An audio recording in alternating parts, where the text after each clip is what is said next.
Analysts on the line. When you are ready to begin the presentation, press the Start Broadcast button on the GoToWebinar control panel to allow all attendees to hear you. This system will notify you once you begin your broadcast. The broadcast is now starting. All attendees are in listen-only mode.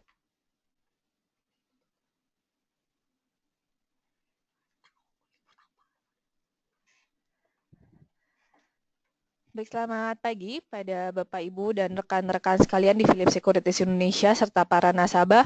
Selamat pagi dan selamat datang kembali di edisi Philips Morning Market Call edisi hari ini, hari Senin, tanggal 19 September 2016 bersama saya Milka dan tim riset di sini. Seperti biasa, agenda kita pagi ini adalah pembahasan indikasi IHSG dan kemudian akan dilanjutkan oleh Stock to Watch dan langsung masuk ke sesi tanya jawab.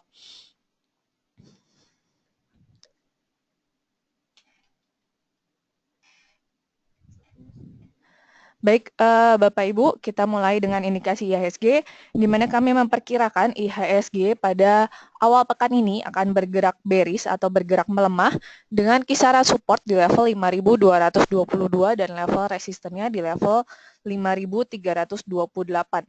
Adapun sentimen negatif ini datang dari pasar Wall Street, di mana pada akhir pekan kemarin Wall Street sendiri ini ditutup melemah cukup dalam hampir 0,5% dan ini disebabkan karena di tengah pelemahan harga minyak yang kembali melemah sampai dengan ke level $43 per barrel dan juga di mana pasar ini tampaknya menunggu keputusan The Fed akan keputusan interest rate-nya. Dan pada pekan ini selama sepekan ke depan, ini tampaknya pasar akan masih bergerak sideways atau bergerak ranging di kisaran terbatas karena dari pasar Asia sendiri ini masih menunggu meeting dari Bank of Japan atau meeting mengenai keputusan suku bunganya di Jepang dan juga dari pasar US yang juga masih menunggu meeting dari The Fed sendiri. Sementara itu pasar memperkirakan The Fed masih akan mempertahankan interest rate sampai dengan pada pertemuan pada bulan ini.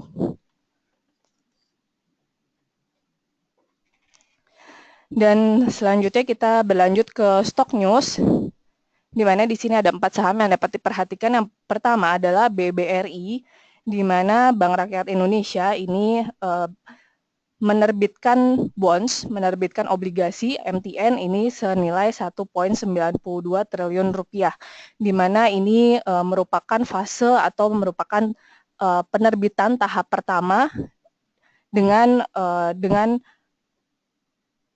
tenor selama 1 tahun dan juga kupon rate ini sebesar 7,4% per annum.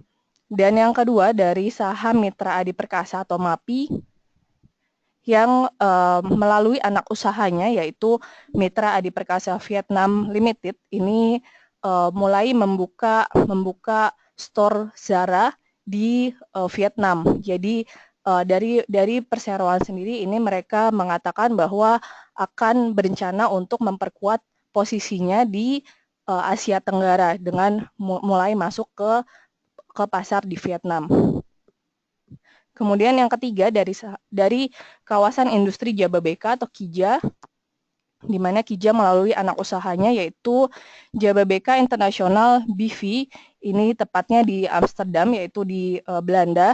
Mereka berencana untuk merilis obligasi ini senilai maksimal $200 juta, di mana ini akan tenornya sendiri cukup panjang yaitu sebesar sepanjang 7 tahun dan dananya sendiri akan digunakan untuk merefinancing utang-utangnya.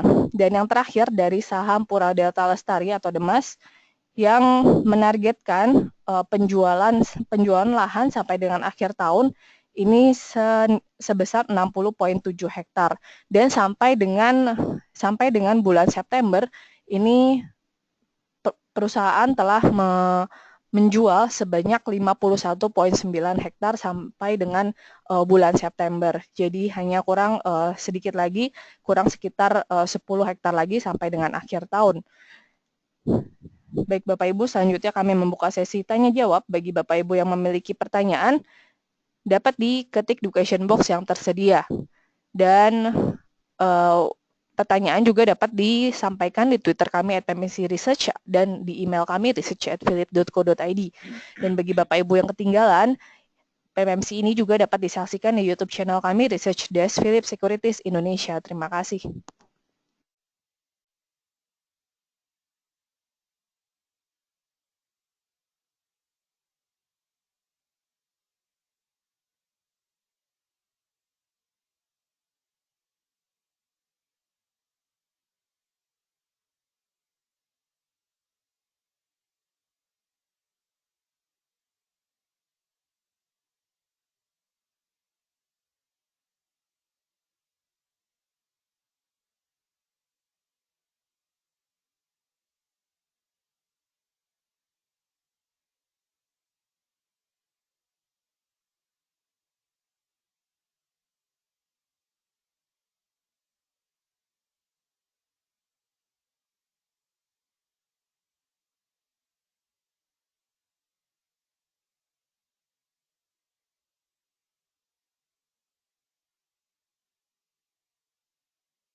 Baik, untuk pertanyaan pertama, selamat pagi Ibu Suryani yang menanyakan mohon view mengenai saham BTN untuk mid dan long term. Baik Bu, untuk saham BNI dulu kita lihat di sini untuk BNI tampaknya masih tertahan, ini berhasil tertahan di level EMA 100, jadi di garis yang berwarna hijau di sini yaitu di sekitar level 5350. Jadi ketika kemarin berhasil menyentuh sedikit tapi kemudian rebound kembali. Jadi so far tampaknya masih cukup oke untuk di hold untuk saham BNI. Jadi jika Ibu sudah memiliki saham ini masih bisa di hold Bu. Dan untuk jangka menengah ini target yang pertama ini bisa diambil di sekitar level EMA 20 yaitu di sekitar level 5.660 di sini. Jadi kalau memang harga nanti berhasil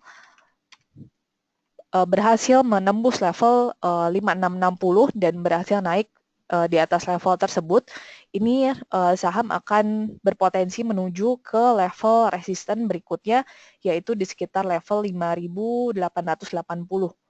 Jadi kalau kita lihat di sini, kita ambil 5.880. Nah, ini merupakan level resisten berikutnya. Jadi untuk jangka menengah, target price-nya 5660, kemudian untuk jangka panjang ada di level 5880.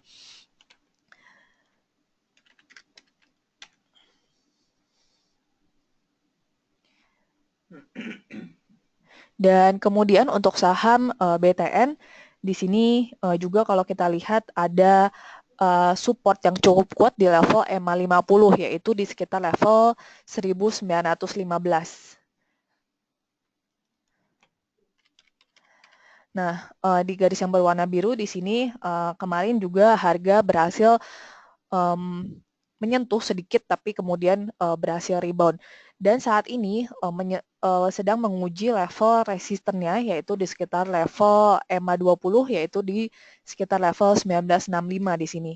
Jadi kalau misalnya harga gagal menembus level 1965, ini berpotensi untuk kembali ke level 1915. Tapi kalau harga break dari atas dan berhasil ditutup di atas level 1965 ini, harga berpotensi menuju level resisten berikutnya, yaitu di level 2020.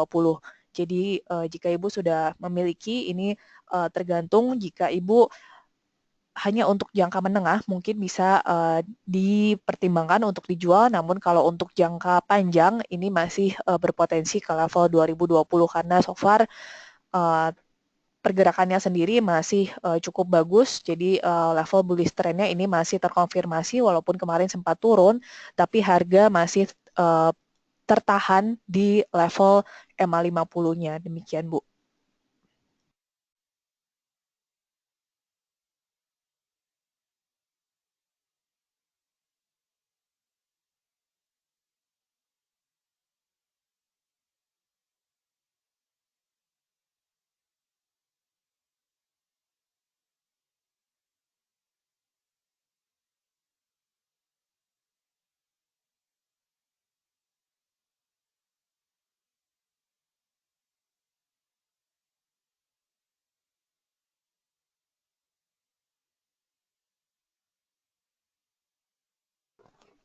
Baik, selamat pagi dengan Edward di sini. Kita lanjut ke pertanyaan selanjutnya. Yang pertama dari Pak Stevi. Selamat pagi juga. Apa efeknya Kijang mengeluarkan bond di Belanda, positif atau negatif? Untuk melihat positif negatif, Pak, kita harus tahu dulu tujuan perseroan ya. Mengapa mereka menerbitkan obligasi ya? Di sini mereka mengatakan mereka menerbitkan obligasi ini ya, dan mereka berharap bisa meraup dana sekitar 200 juta dolar ya, dan mereka juga mengatakan bahwa seluruh dana dari net yang dihasilkan dari bonds issuance ini ya, semuanya akan digunakan untuk refinancing ya. Dan kalau ditanya positif atau negatif ya, berarti kita harus melihat bunga kupon rate sekarang yang baru akan diterbitkan ya, kita bandingkan dengan kupon rate yang sebelumnya. Ya, kupon rate yang diterbitkan sekarang itu sekitar 7,4% ya, dan kalau tidak salah ya, tadi kita cek juga ya, bond sebelumnya yang bakal jatuh tempo tahun depan itu kupon rate-nya itu sekitar 11,75%. Ya, dengan kata lain, si Kija sendiri ya bisa mendapatkan pendanaan yang lebih murah. Ya, jadi bisa dikatakan dengan penerbitan obligasi ini Kija bisa mendapatkan sentimen yang lebih bagus ya, karena beban pembiayaannya akan turun lebih jauh, oke, lebih kecil istilahnya. Oke, semoga itu menjawab. Lalu kita masuk ke pertanyaan dari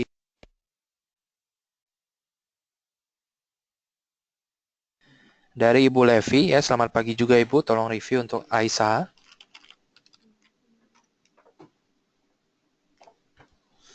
Baik Bu, kalau kita lihat di sini kelihatan Aisyah masih sideways ya.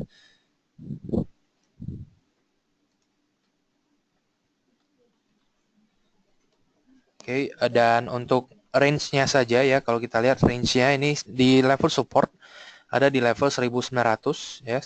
1900 sampai dengan 1850 ya, itu untuk swing yang paling terakhirnya, swing low-nya ya. Dan untuk level resisten sendiri, kalau kita lihat di sini resistannya ada di level 2100. Ya, dan kalau kita lihat di sini ada tanda-tanda untuk reversal ya, karena MACD ini sudah memberikan sinyal bahwa ada kemungkinan pembalikan arah, dan stokastik juga kelihatannya sudah keluar, baru saja keluar dari zona oversold-nya. Ya, jadi ada tanda-tanda untuk pembalikan arah di sini. Jadi namun kami menyarankan yang kalau ingin masuk sebaiknya kita mencoba untuk mencari level yang lebih rendah atau yang lebih mendekati level supportnya. Kalau di sini kita lihat kalau kita tidak mau mengambil level support di 1900, mungkin kita coba saja di level MA50-nya atau garis yang berwarna biru ini, Bu, which is kalau kita lihat sekarang ada di level sekitar 1975.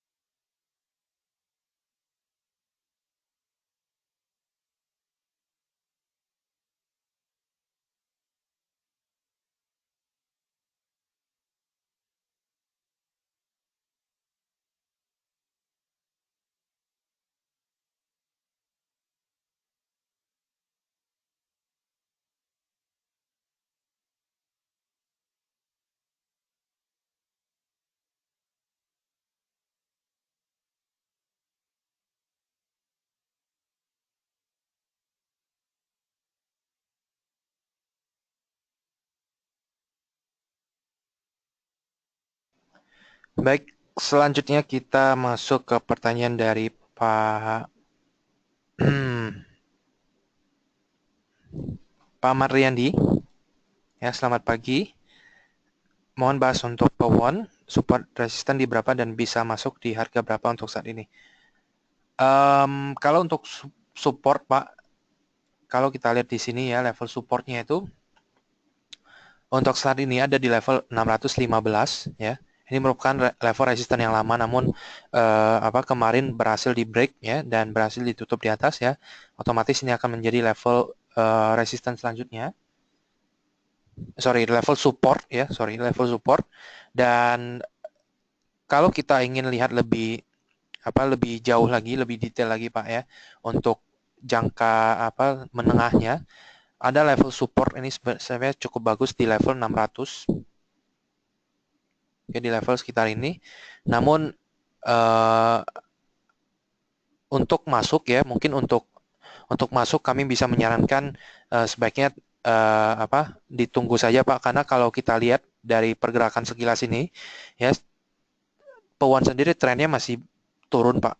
Ya, jadi ada sedikit koreksi setelah kenaikan yang cukup tinggi ya. Di sini ada sedikit aksi profit taking, ada sedikit koreksi ya. Dan kalau kita gambar garis saja untuk channelnya, di sini masih kelihatan pergerakan yang bearish atau yang cenderung turun ya. Dan kebetulan saat ini juga pewon ya, harganya ini berada di upper range-nya, Pak, di level di range yang tinggi. Ya, jadi mungkin untuk masuk antara kita harus menunggu konfirmasi harga break ke atas ya, atau kita bisa tunggu turun, Pak. Ya, dan kalau kita lihat di sini mungkin kita bisa coba untuk entry di level mendekati level 600 ya, atau lebih baik coba MA 100-nya atau garis yang berwarna hijau ini ya sebagai level entry point-nya. Dan kalau kita lihat dari pergerakan beberapa hari terakhir ya, kelihatannya MA 100 ini cukup bagus ya, atau cukup kuat untuk menahan penurunannya. Ya, jadi mungkin untuk saat ini sebaiknya kita hold dulu, Pak, untuk pewonnya.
Baik, selanjutnya kita masuk ke pertanyaan dari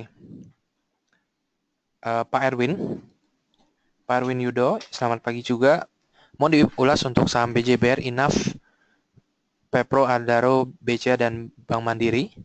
Ya, yang pertama untuk BJBR dulu. Kalau kita lihat Pak di sini BJBR ada level resisten ya di sekitar level 1700 ya. Dan kalau kita lihat di sini sebenarnya pergerakannya masih cukup uptrend ya. Namun kelihatannya dari level sekarang 1600 menuju ke level resistannya itu cenderung dekat Pak ya, sangat dekat ya. Jadi mungkin untuk saat ini sebaiknya kita wait and see dulu, kita hold dulu, kita tunggu dulu konfirmasinya apakah level 1700 ini berhasil di break Pak. Ya karena kalau kita lihat ke belakang ya dalam 1 minggu terakhir kelihatannya level ini belum berhasil di break, dan dari rally sebelumnya ya, dari rally sebelumnya dari bulan Juni, Juli ya, lalu sampai dengan bulan Agustus ya, rally-nya itu cukup tinggi ya, dan uh, juga mentok di level 1700 Pak. Ya, jadi mungkin untuk saat ini kita harus tunggu dulu konfirmasinya apakah tren bullish ini masih berlanjut ya. Apakah apakah tren bullish ini sudah selesai dan saat ini sudah masuk ke fase sideways-nya. Ya, jadi mungkin untuk entry point-nya kita bisa tunggu dulu, kita tunggu breakout ya di level 1700 ke atasnya, atau bisa saja kita menunggu di level swing low yang terakhir. Ya, ini berada di level 1500. Oke, dan kebetulan level ini juga dekat dengan level MA50 ya. Jadi mungkin untuk kalau nantinya memang pergerakan ini sideways ya, mungkin untuk entry levelnya kita bisa coba di level yang di bawah ini Pak, begitu. Oke, lalu untuk enough. Untuk enough saya rasa mungkin saya lebih membahas dari sisi teknikal saja ya.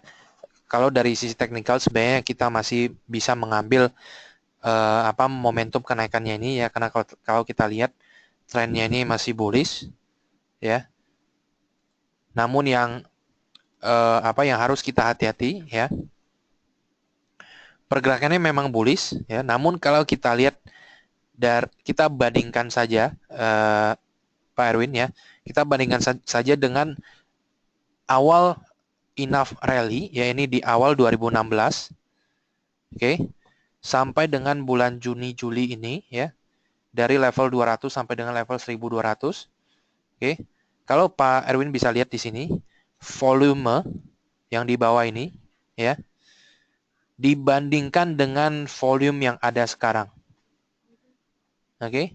Volumenya ini sudah mulai menipis ya, volumenya ini sudah mulai menipis, namun memang harga ini masih tinggi ya, masih masih bertahan di atas ya, jadi masih ada kemungkinan untuk uptrend. Namun yang harus saya highlight di sini ya, volumenya cenderung sudah jauh lebih rendah Pak. Ya, jadi mungkin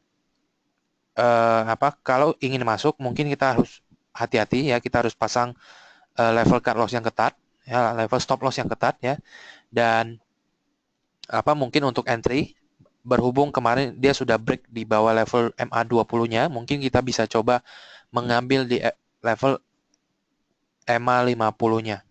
Ya, atau untuk saat ini kalau kita lihat MA50-nya ini ada di level sekitar 1640. Begitu, Pak. Oke,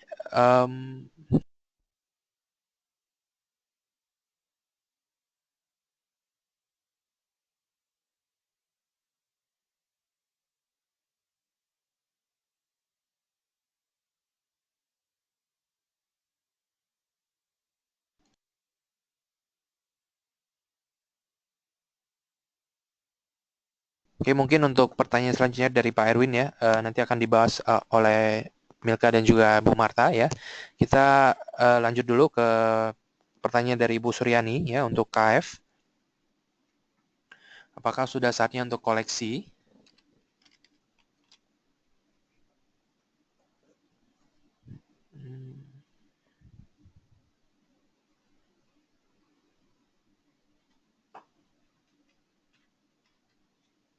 Baik untuk KF Bu, kalau kita lihat di sini ya, pergerakan ini masih cenderung bearish Bu, masih turun ya. Ada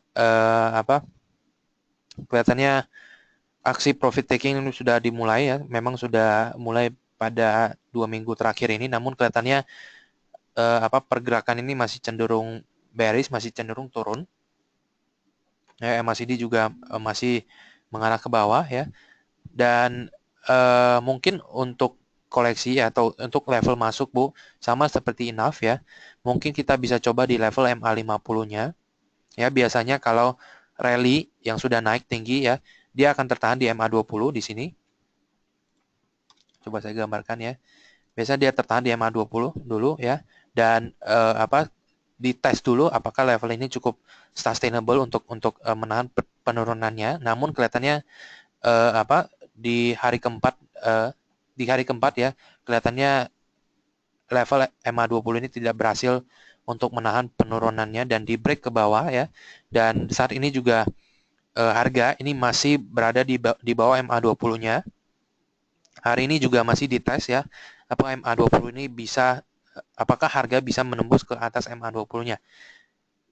Namun kalau kita lihat ya, saran kami, kalau ingin masuk ya, biasanya harga kalau sudah rally tinggi, biasanya dia akan tes MA20, kalau tidak berhasil, lalu dia akan tes MA50-nya dulu. Oke, jadi untuk entry point ya, mungkin kami bisa sarankan di level yang mendekati MA50-nya Bu. Which is kalau kita lihat di sini di harga sekitar 1.900 sampai dengan level 2.000. Oke, dan otomatis kalau kita masuk menggunakan MA50, kalau harga tembus lagi ke bawah MA50, sebaiknya kita lakukan stop loss saja Bu, begitu.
Oke, baik. Selanjutnya di sini saya mendapatkan beberapa pertanyaan untuk Sril. Pertama dari Ibu Levi ya, lalu dari Pak Boy Senawato juga. Mau review untuk Sril, baik untuk jangka pendek, untuk jangka menengah maupun jangka panjang. Lalu Sril apakah masih akan turun lagi dan sebaiknya di hold atau sebaiknya di hold saja? Baik, kalau kita lihat di sini ya, trennya ini masih bearish ya. Jadi ini menjawab pertanyaan dari Ibu Levi dan juga Pak Boy ya. Trennya ini masih turun, masih bearish, namun ada level bisa dibilang level support ya, ini di level 230. Ya, jadi kalau Pak Boy apakah akan turun lagi atau sebaiknya di hold ya? Mungkin kita harus melihat level 230 ini Pak. Ya, ini level yang bisa dibilang cukup krusial ya. Dan kalau level 230 ini juga di break ya atau turun ke bawah, mungkin kita harus melakukan cut loss Pak ya, karena kalau level ini ditembus ke bawah ya, level support selanjutnya itu ada di level jauh di bawah, yaitu di level 180 ya, di level 180 ini untuk level support selanjutnya ya. Jadi untuk strateginya mungkin kita bisa, untuk saat ini mungkin berhubung harga masih di atas level 230 ini, mungkin kita bisa hold dulu Pak. Namun kita jaga-jaga, kita pasang smart save ya. Untuk level stop lossnya mungkin coba di 1-2 satu dua fraksi di bawah level 230-nya ini. Oke, lalu untuk pertanyaan dari Ibu Levi ya, untuk trennya.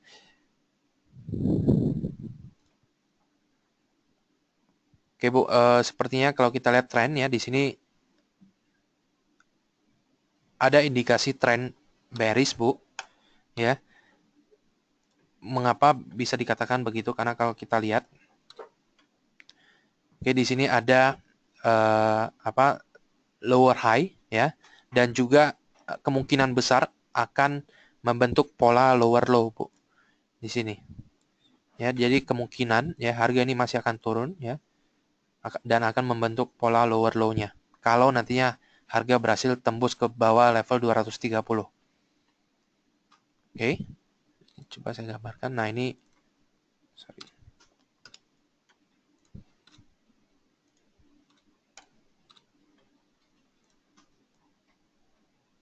Ini trend bearish-nya dan ini untuk ini channel bearish-nya, Bu.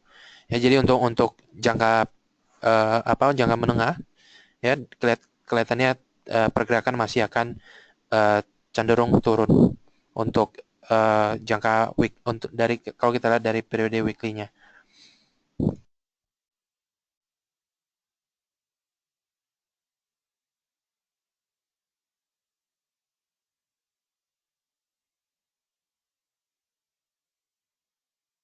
Baik, selamat pagi Bapak Ibu. Pertanyaan selanjutnya ini dari Bapak Richard Setiadi yang menanyakan bagaimana analisa untuk saham PTPP, PPRO, dan mengapa data ProTrader untuk Dow Jones-nya saat ini belum terupdate. Jadi untuk yang pertama dulu, untuk saham PTPP,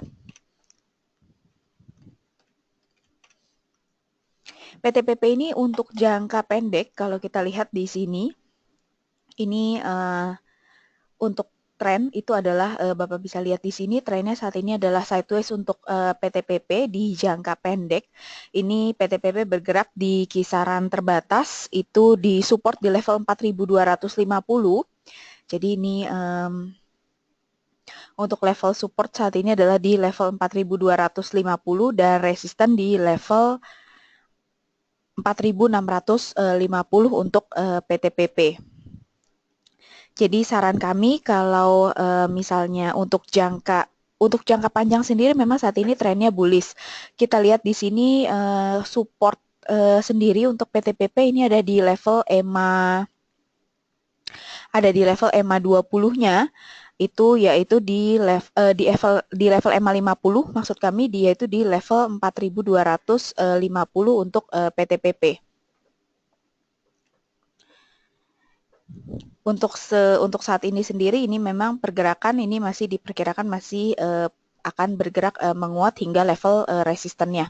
Sementara itu untuk PPRO, ini masih bullish untuk jangka pendek, jangka menengah dan jangka panjang.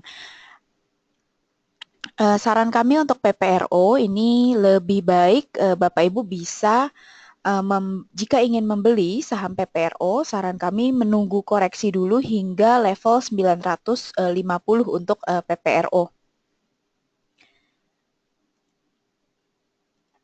Nah, kalau kita lihat di sini, ini untuk chart daily-nya, jadi saran kami Bapak Ibu bisa menunggu di koreksi di level sekitar 950 jika ingin membeli PPRO. Kemudian pertanyaan selanjutnya ini mengapa data ProTrader untuk Dow Jones-nya ini masih naik padahal seharusnya turun. Jadi untuk Dow Jones sendiri memang kalau Bapak lihat pada hari kemarin ini memang betul sekali turun Pak, sedangkan di ProTrader kami memang belum update untuk data Dow Jones-nya. Pertanyaan selanjutnya dari Bapak Hendra Agustiarwijaya yang menanyakan besok Waskita Beton akan listing kodenya dan kira-kira sampai di harga berapa saham Waskita Beton ini layak dikoleksi. Untuk Waskita Beton ini kodenya kalau kami tidak salah ini adalah WSBP. Jadi WSBP ini sesuai dengan singkatan dari perseroan yaitu Waskita Beton Precast. Kemudian untuk akan layak dibeli sampai di harga berapa, kita bandingkan dengan mungkin sebaiknya kita bandingkan dengan pesaingnya di industri, satu-satunya yaitu Wika Beton.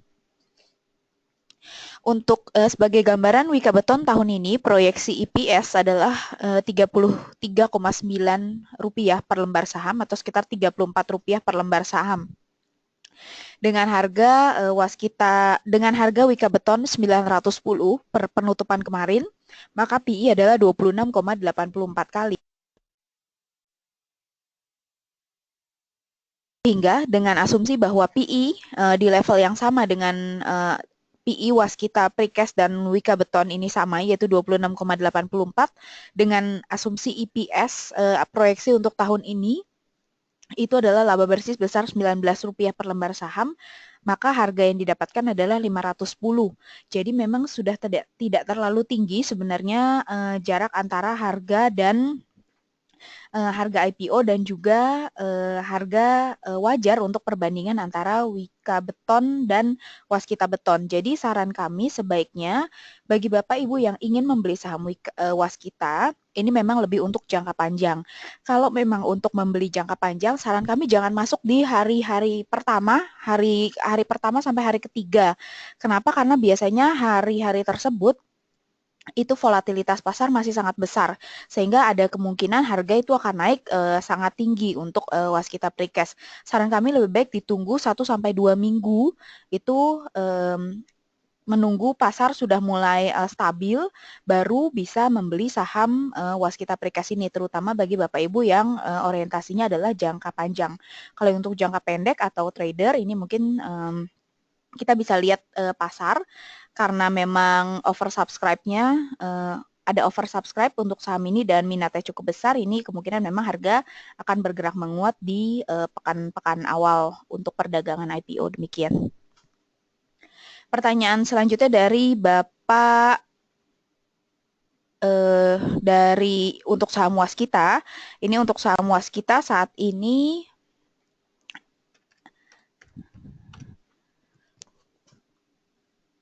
untuk saham Waskita, apakah bisa di-sell? Pertanyaan dari Ibu Levi, ini untuk jangka panjang maupun jangka menengah.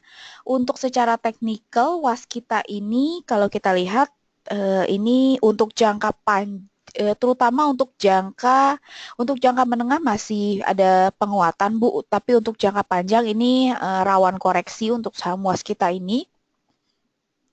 Jadi saran kami jika preferensi Ibu adalah untuk trading jangka pendek, ini bisa dilakukan penjualan itu di level sekitar 2.720 sampai 2.750 untuk Waskita Karya. Apalagi di perdagangan kemarin ini ada doji, ada juga kemungkinan untuk memang ada kemungkinan untuk pembalikan arah mengalami penurunan.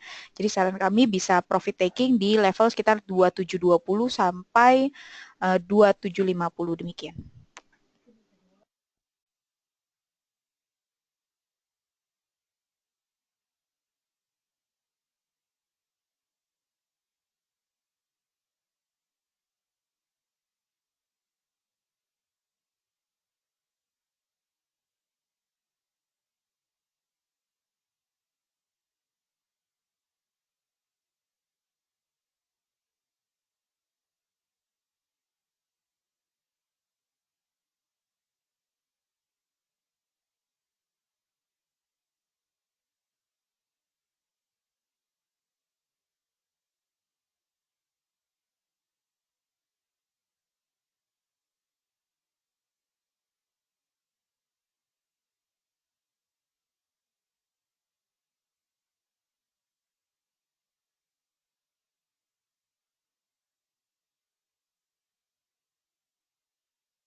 Baik, Bapak Ibu, kembali dengan saya Milka, dan untuk pertanyaan selanjutnya di sini dari Bapak Erwin Yudo yang menanyakan untuk saham BCA dan BMRI. Baik Pak, kita lihat dulu untuk saham BCA, so far pergerakannya ini tampaknya masih sideways, jadi masih tertahan di sekitar level supportnya ini di level 14.850 dan untuk level resisten terdekat saat ini di level 15.500. Jadi jika Bapak sudah memiliki saham BCA masih bisa di hold Pak, dan mungkin nanti nanti bisa mulai dipertimbangkan untuk dijual di kisaran level di atas 15.400 sampai dengan 15.500 untuk saham BCA. Dan jika Bapak baru ingin masuk ke saham ini, mungkin bisa ditunggu buy on weakness di kisaran level 14.850 karena pergerakannya sendiri setelah kemarin bergerak cukup menguat cukup tajam, ini kemudian sekarang sudah mulai memasuki masa sideways, jadi pergerakannya sudah cukup terbatas untuk saat ini.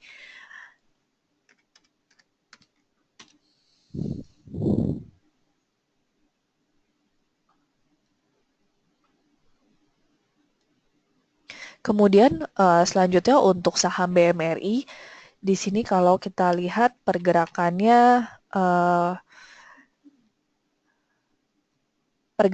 ini tampaknya tertahan di kisaran level support di level 10.500. Jadi walaupun setelah kemarin bergerak bullish, kemudian harga mulai terjadi koreksi, namun koreksinya sendiri tampaknya masih terjadi koreksi sehat. Jadi koreksi sehat dan masih bergerak tertahan di level supportnya di level 10.500. Dan untuk level resisten terdekat ini saat ini berada di level 11.550. Jadi jika Bapak sudah memiliki saham ini masih bisa di hold dan mungkin nanti bisa dipertimbangkan dijual di kisaran level di atas level 11.500. Namun untuk jangka menengah, jika Bapak sudah memiliki di harga yang cukup rendah, mungkin bisa dipertimbangkan untuk dilepas sebagian. Jadi mungkin bisa dilakukan jual parsial di kisaran level saat ini karena pergerakannya sendiri tampaknya tidak cukup kuat. Jadi mungkin bisa mulai dipertimbangkan dijual parsial dan nanti sisanya mungkin bisa dipertahankan dijual di atas level 11.500. Demikian, Pak.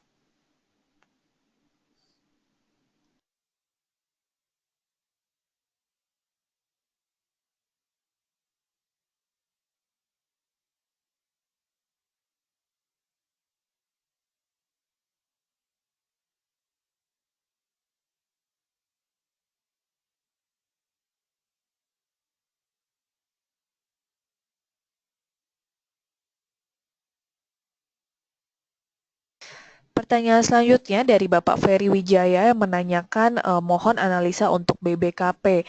Baik Pak, untuk saham BBKP di sini kalau kita lihat pergerakannya kemarin ini tampaknya sudah terjadi koreksi. Jadi sudah masuk ke masa masuk ke trend bearish di sini untuk jangka pendeknya. Sementara kalau untuk jangka menengah di sini kita bisa lihat pergerakannya masih cenderung sideways karena untuk jangka panjang ini tampaknya masih bullish. Dan untuk kisaran level support ini ada di level 640 dan untuk level resisten terdekat saat ini di level 670. Jadi jika Bapak sudah memiliki saham ini mungkin bisa dipertimbangkan untuk dilakukan jual parsial di kisaran level 670 Pak. Bisa mulai antri 1-2 fraksi di atas atau di bawah level 670. Dan jika Bapak belum memiliki saham ini, mungkin bisa buy on weakness di kisaran level 640. Jadi masih menunggu dan bisa dilakukan pembelian di kisaran level 640. Demikian, Pak.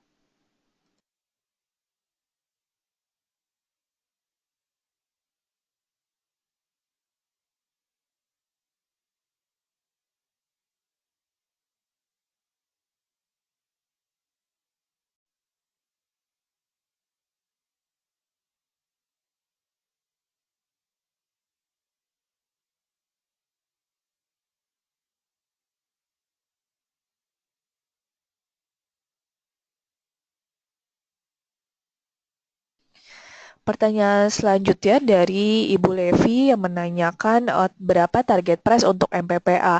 Baik Bu, kalau dari segi fundamental Bu, karena MPPA merupakan saham under coverage kami menemukan target price untuk MPPA sampai dengan 12 bulan ke depan ini di sekitar level 1370. Jadi memang rating kami untuk saham MPPA ini adalah sell karena harga saat ini jauh di atas target harga kami. Jadi secara fundamental target kami masih di level 1370. Sedangkan kalau kita lihat dari sisi technical sendiri, di sini kalau kita lihat ada level resisten yang cukup kuat di kisaran level 1865, Bu. Nah, di level 1865 di sini ada level resisten yang cukup kuat. Jadi jika Ibu sudah memiliki saham ini, mungkin bisa dipertimbangkan untuk sell on strength di kisaran level 1865 untuk jangka pendek. Sedangkan untuk jangka menengah dan jangka panjang, kita bisa ambil di atasnya lagi, yaitu di sekitar level 2080. Jadi ini merupakan 1865 merupakan target price pertama. Bisa dilakukan jual parsial di situ dan sisanya bisa di hold sampai dengan ke level 2080 untuk MPPA dari sisi teknikal. Namun sekali lagi untuk dari sisi fundamental target price kami hanya di level 1370. Demikian, Bu.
Baik, pertanyaan selanjutnya dari Bapak Bangun Simanjuntak yang menanyakan untuk saham BBKP, CTRS, dan ERA. Untuk saham BBKP tadi sudah dijawab oleh rekan saya, Ibu Milka. Saya akan coba menjawab untuk saham CTRS maupun ERA. di mana kedua saham ini merupakan rekomendasi teknikal kami pada perdagangan hari Jumat kemarin. Untuk saham CTRS, tampak di sini sudah menyentuh level cut loss kita di sekitar level 2360 pada perdagangan hari Jumat. Karena kalau kita perhatikan tren untuk saham CTRS ini masih terkonfirmasi bearish trend untuk saham CTRS. Untuk trading plan selanjutnya, kami menyarankan untuk wait and see terlebih dahulu karena tampaknya saham CTRS ini ada kecenderungan untuk melanjutkan koreksinya hingga menyentuh level 2000 sampai 2050 untuk saham CTRS. Sedangkan untuk saham ERA, kalau kita perhatikan untuk saham ERA di sini untuk level entry point-nya di sekitar level 740 sudah disentuh pada perdagangan hari Jumat kemarin, di mana level low-nya bahkan menyentuh level 735. Dan pada perdagangan hari ini ada potensi saham ERA ini akan menyentuh level target price kita di sekitar level 785, which is ini sangat bagus apabila Bapak dan Ibu mengikuti trading plan kami. Dan bagi Bapak dan Ibu yang belum mengikuti trading plan kami, bisa mengikuti trading plan kami dengan level entry point yang sama di sekitar level 740 atau buy on weakness nanti di sekitar level 740 dan target price-nya di sekitar level 785. Terima kasih, Pak.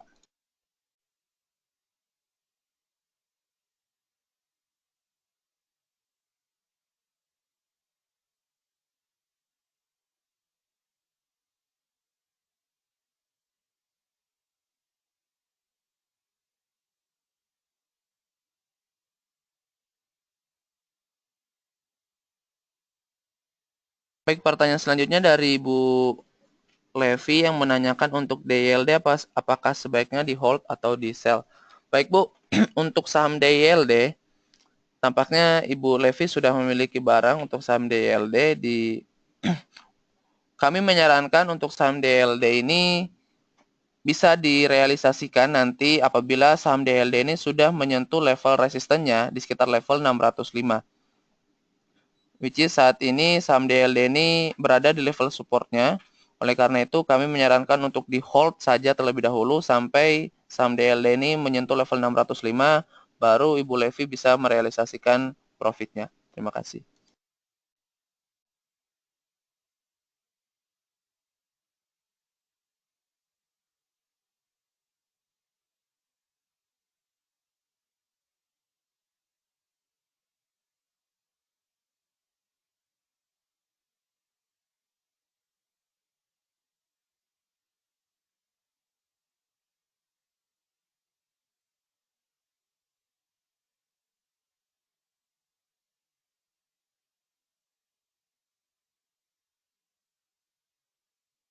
Baik, pertanyaan selanjutnya dari Ibu Suryani yang menanyakan view untuk saham CTRP.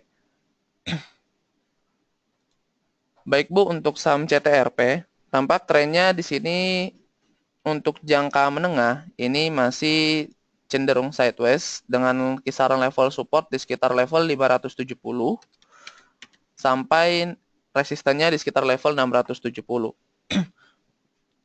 Oleh karena itu, kami menyarankan apabila Ibu Levi ingin masuk ke saham CTRP, Ibu Levi bisa menunggu terlebih dahulu sampai saham ini menyentuh level supportnya, di mana level tersebut merupakan level EMA 100-nya di sekitar level 570, dan untuk level target price atau resistennya bisa direalisasikan di sekitar level 670 untuk mid term untuk saham CTRP. Terima kasih.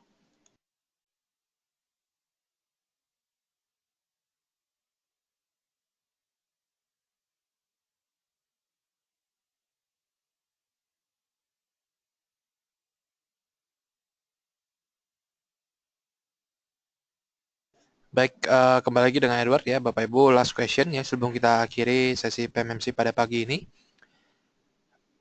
Di sini ada pertanyaan dari Ibu Melinda ya untuk gudang garam, apakah bisa masuk? Baik, Bu Melinda ya, seperti yang kami sampaikan kemarin ya, gudang garam ini kelihatannya memang setelah menyentuh level supportnya di level sekitar 59.000 ya, ya di sekitar 59.000. Kelihatannya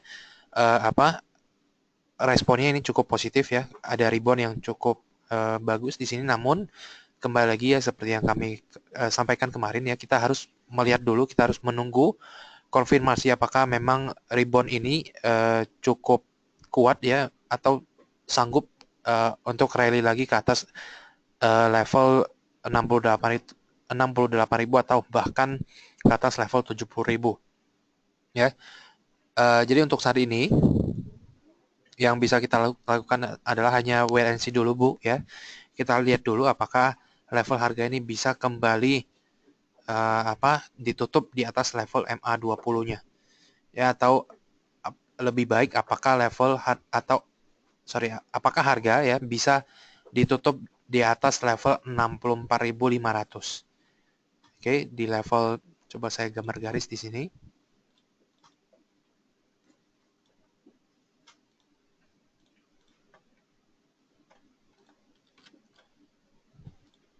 Oke, nah kalau harga sekarang ya sudah bisa berhasil menembus level 64.500 ini ya, mungkin di situ bisa kita bilang ada konfirmasi bahwa memang harga ini memang gudang garam ini ada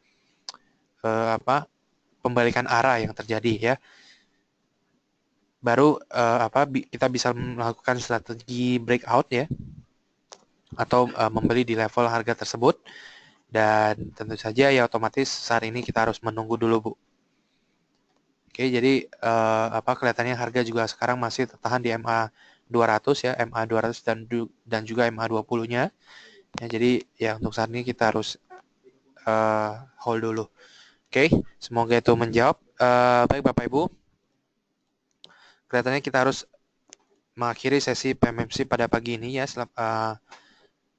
Terima kasih atas partisipasinya yang untuk pertanyaan dan juga yang telah mengikuti sesi PMMC pada pagi ini. Oke, kembali lagi kami mengundang Bapak Ibu untuk mengikuti sesi PMMC pada hari esok pada jam yang sama. Untuk itu selamat pagi, happy trading dan juga sukses untuk investasi Bapak Ibu semuanya.